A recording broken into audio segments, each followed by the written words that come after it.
오늘 본문 히브리서 13장 7절 말씀을 보면 하나님의 말씀을 너희에게 일러주고 너희를 인도하던 자들이라는 표현이 나옵니다.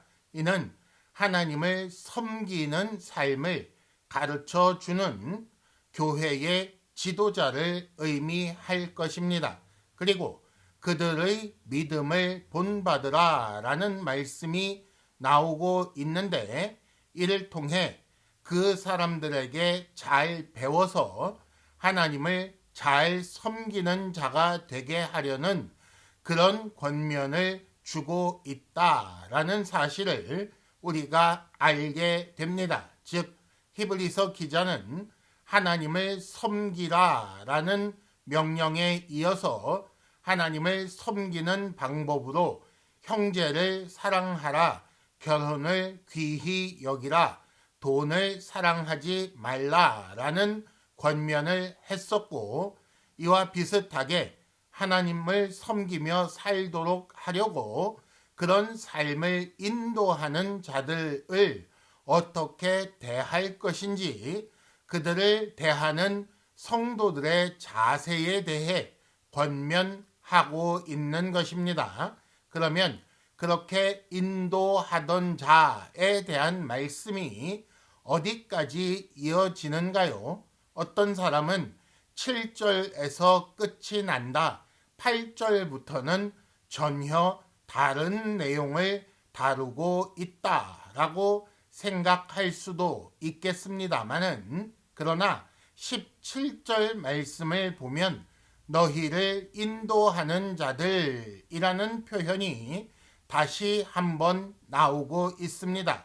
그러니까 7절에 너희를 인도하던 자들, 그리고 17절에 너희를 인도하는 자들까지 7절에서 17절 말씀이 교회 안에서 말씀을 전하는 자, 그 방법으로 신자를 인도하는 자, 즉 교회의 지도자를 향하여 그들을 어떤 식으로 대할 것인가, 그 성도의 자세에 관한 권면의 말씀이 단락을 이루고 있다고 보게 되는 것입니다. 그러나 그 내용면에서 단순히 교회 지도자들을 존경하라, 쉽게 말해 목사를 존경하라 정도의 말씀이 아니고, 다시 17절 마지막을 보면 그렇지 않으면 너희에게 유익이 없느니라 라고 해서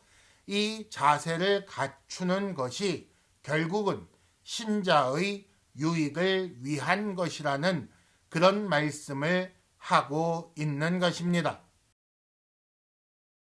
그러면 교회 지도자들을 대하는 성도의 태도, 성도의 자세는 어떠해야 하는가? 7절 말씀을 보면 하나님의 말씀을 너희에게 일러주고 너희를 인도하던 자들을 생각하라, 말씀을 가르치는 교회 지도자를 생각하라, 기억하라 라고 요구하고 있습니다. 하지만 이는 한 모임의 지도자를, 그 사람을 기념하고 추억하라는 그런 의미는 아닙니다. 그를 통해 하나님의 말씀을 받았으니 그를 통해 주어진 하나님의 말씀을 생각하고 기억하여 전승하게 하려는 그런 의미를 담고 있는 것입니다. 하나님의 백성에게 하나님의 뜻대로 사는 삶을 위해 하나님의 말씀이 그만큼 중요한 것이기 때문에 말씀을 전하는 자, 말씀을 가르치는 직분을 맡은 자를 소중히 여기게 하려는 것이고, 이를 통해 하나님의 백성들이, 교회의 신자들이 하나님의 뜻대로 사는 삶, 하나님을 섬기는 삶을 이어가게 하려는 것입니다. 그런데 이어지는 7절 하반절에 조금 이상한 말씀이 나옵니다. 그들의 행실의 결말을 주의하여 보라라는 말씀이 나오는데, 이는 그들의 교훈을 무조건 받아들이는 것은 아니다라는 그런 의미가 되겠습니다. 하나님의 말씀이 그만큼 중요한 것이요, 영의 생명을 또 영원한 삶을 좌지우지하는 것이니 그만큼 신중할 것을 요구하는 말씀이 되겠습니다. 더구나 전하는 사람, 교회의 지도자, 말씀을 전하는 직분을 맡은 그 목사가 온전하지 않은 경우가 얼마나 많이 있습니까? 그러니 그 사람의 삶의 결과를 주의 깊게 살펴야 하는 것은 당연한 일이 되겠습니다.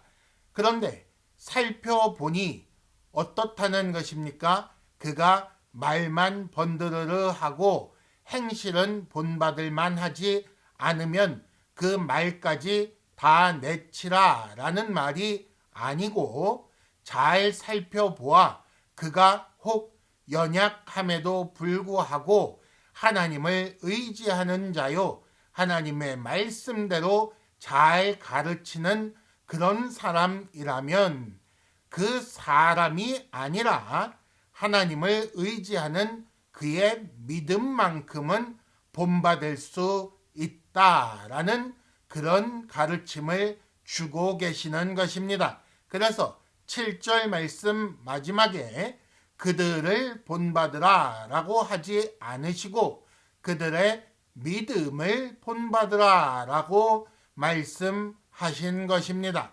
그런 전하는 자들의 잘못이 무엇이 있겠는가? 예를 들어서 9절에 보면 다른 교훈에 끌리지 말라라는 말씀이 나옵니다. 하나님의 마지막 말씀이신 아들 예수 그리스도, 그를 통해 주신 복음, 또 사도를 통해 전달된 그 복음과 다른 교훈을 가르치는 사람들이 있기 때문에 다른 교훈에 끌리지 말라, 그가 전하는 것을 모두 다 무조건 받아들이지 말고 정말 그 말씀이 맞는지 그의 삶의 결과, 그의 열매들을 확인하는 과정을 거쳐라 라고 말씀하는 것입니다. 그러면 여기서 말하는 다른 교훈이라는 것이 무엇이 있겠습니까? 예를 들어 9절을 더 보면 마음은 은혜로서 굳게 함이 아름답고 음식으로서 할 것이 아니다 라는 말씀이 나옵니다. 이를 통해 우리는 당시 교회 안에 레위기에 나오는 음식 규례들을 지켜야 한다고 주장한 사람들이 있었다는 것을 알 수가 있습니다. 하지만 복음이 아닌 이런 교훈들, 다른 교훈을 따르면 안 된다고 그렇게 말씀하고 계시는 것입니다. 복음은 시대를 따라 상황을 따라 바뀌는 것이 아니기 때문에 새로운 교훈, 좀 낯선 교훈을 쫓아가는 그런 자세를 버려야 한다라고 가르쳐 주시는 것입니다. 이렇게 히브리서 기자가 복음의 동일성, 복음이 계속 같은 내용을 가지고 있다는 사실을 알리기 위해 8절에 예수 그리스도는 어제나 오늘이나 영원토록 동일하시다라고 말씀하고 있는 것입니다. 만일 예수께서 영원히 동일하시다면 그가 이루신 일을 통해 우리에게 들려진 복음이 이랬다 저랬다 할 수는 없는 것이기 때문입니다. 시대를 따라 상황을 따라 다른 복음이 필요하다고 혹시 생각하십니까? 그렇게 말하는 그런 사람을 보셨습니까? 그렇다면 그는 사람을 미혹하여 영혼을 망하게 하려는 것입니다. 그래서 사도 바울은 갈라디아 1장 8절 말씀에 하늘에서 온 천사라도 우리가 너희에게 전한 복음 외에 다른 복음을 전하면 저주를 받을지어다 라고 말씀하셨던 것입니다. 복음에 옛 언약의 규례들을 더하는 시도, 그런 다른 교훈에 끌리지 말 것을 명하면서 음식 규례를 예로 들었던 히브리서 기자는 10절부터 옛 언약의 한계를 다시 한번 설명하여 다른 교훈에 끌리지 않도록 가르침을 주고 있습니다. 그러면 여기서 설명하는 옛 언약의 한계는 무엇인가? 10절 말씀을 보면 우리에게 제단이 있다. 그런데 장막에서 섬기는 자들은 그 제단에서 먹을 권한이 없다라고 말씀하고 있습니다. 우리에게 제단이 있다. 무슨 제단을 말하는 것입니까? 예수 그리스도께서 자기 몸을 제물로 삼아 영원한 제사를 드린 바로 그 제단이 우리에게 있는 제단이고, 그런데 옛 언약을 섬기는 자들, 장막에서 섬기는 자들은 그 제단에서 먹을 권한이 없다라고 말씀하시는 것입니다. 이 내용을 다시 11절과 12절에서 조금 더 풀어서 설명하고 있습니다. 11절을 보면 죄를 위한 짐승의 피는 대제사장이 가지고 성소에 들어간다. 그런데 그렇게 하는 경우에는 그 육체는, 짐승의 고기는 영문 밖에서 불사르는 법이다 라고 말씀하고 있습니다.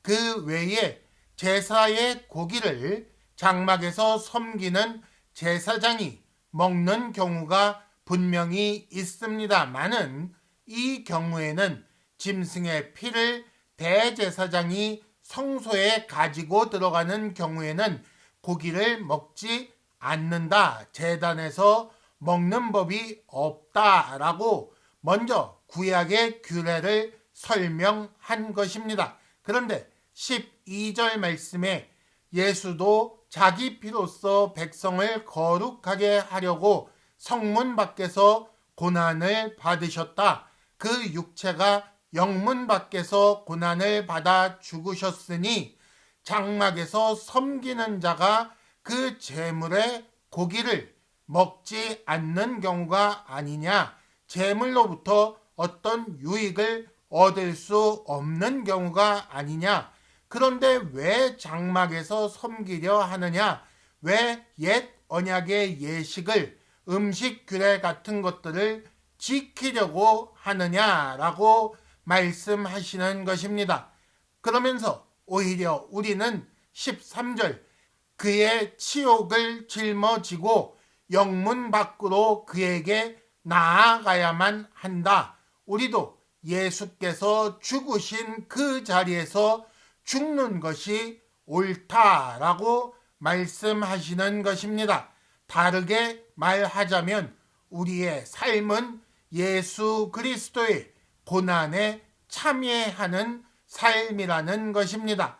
혹 세상에서 고난과 핍박을 피하기 위해 유대교식 규례를 지키려고 하는 그 사람들에게 그러지 말라라고 말씀하시는 것이며, 예수가 싫어서 배척한 그들이 너희도 싫어하여 배척하는 것이니 예수께서 당하신 고난이 자신에게 나타나는 것을 당연하게 여기고 오히려 복음을 택하고 예수 편에 서서 예수와 함께 죽는 것이 더 나은 것 아니냐라고 말씀하시는 것입니다. 왜 우리가 그래야 하는가? 우리가 찾는 그 영구한 도성이 여기에는 없기 때문에 우리는 장차 올 영구한 도성을 찾는다, 추구한다 라고 말씀하고 있습니다. 우리는 잠시 있다 사라질 것을 바라는 것이 아닙니다. 그런데 이 세상은 잠시 있다 사라질 것이고 그저 지나가는 것이기 때문에 우리는 장차 올 영구한 도성, 완전한 것을 추구하는 것이고 그래서 그 예수와 함께 죽는 자리에 가는 것이다 라고 말씀하는 것이며 그런데 세상이 우리를 핍박한다면 음식 같은 그런 규례들을 지켜서 세상 사람들이 좋아할 만한 것들을 행하는 방식으로 그 어려움을 회피하려 하지 말고 차라리 예수와 함께 영문 밖으로 나아가라. 영문 밖으로 죽는 자리로 가라. 그러면 영구한 도성을 얻게 될 것이라고 그렇게 말씀하시는 것입니다. 그러면 어떻게 하라는 말입니까? 웅크리고 버티는 것입니까? 아니면 시간만 보내는 것입니까? 그렇지 않습니다. 오히려 성경이 오늘 말씀이 우리에게 요구하는 것은 훨씬 더 적극적인 자세입니다. 15절 말씀을 보면 우리는 예수로 말미암아 항상 찬송의 제사를 하나님께 드리자라고 말씀하고 있습니다. 찬송의 제사라고 하니 항상 노래를 찬송가를 흥얼흥얼 부르라는 말인가? 제가 자주 말씀드렸지만 그런 뜻이 아닙니다. 15절 하반절을 보면 이는 그 이름을 증언하는 입술의 열매니라 라고 말씀하고 있습니다. 그 이름을 증언하는 입술의 열매가 곧 찬송의 제사라는 말입니다. 그러면 입술의 열매라고 했으니 이름을 증언하는 것이라 했으니 말로 전도하라는 말인가? 물론 그것도 중요한 일입니다마는 그것으로 그치는 것이 아닙니다. 이어지는 16절을 보면 오직 선을 행함과 서로 나누어 주기를 잊지 말라. 하나님은 이 같은 제사를 기뻐하신다라고 기록되어 있습니다. 선을 행하는 것, 서로 나누어 주는 것, 그것이 하나님께서 기뻐하시는 제사라는 것이고 그것이 15절에 나오는 찬송의 제사이며 그것이 그 이름을 증언하는 입술의 열매라는 그런 말씀이 되는 것입니다. 말로 하는 것이 아니라 몸으로 그 삶으로 증언해야 한다는 것입니다. 그렇다고 전도를 목적으로 보여주기 식으로 선을 행하는 것이 아닙니다. 하나님의 은혜를 받은 자로서 자기가 받은 게 얼마나 큰 것인지 그거를 받음으로 얼마나 넉넉하게 되었는지 보여주는 그런 삶을 살아야 한다라고 말씀하는 것입니다. 그런 삶을 살기 위해 그런 삶을 형제사랑과 이웃사랑을 가르치는 교회에 인도하는 자를 순종하고 복종하라고 그래서 17절에 명하고 계시는 것입니다. 그런데 7절에서는 주의하여 보라 라고 했고 17절에서는 순종하고 복종하라 했으니 서로 다른 말인가 싶으실 것입니다. 물론 하나님의 말씀이 너무나도 중요하니 그 말씀을 전하는 자를 잘 살펴야 하는 것이고, 이 말씀이 그러한가 하여 성경을 날마다 상고하는 것이 옳습니다. 그러나 그럼에도 불구하고 교회의 지도자는 하나님께서 세우신 존재라는 것입니다. 하나님께서 왜 목사를 교회에 세우셨겠습니까? 교회가 그를 따르라는 것입니다. 그를 통해 말씀을 듣고 배워 그 말씀대로 순종하고 복종하기를 바라셔서 교회에 목사를 세우신 것입니다. 그러니 순종하고 복종하는 것이 우선이라는 말입니다.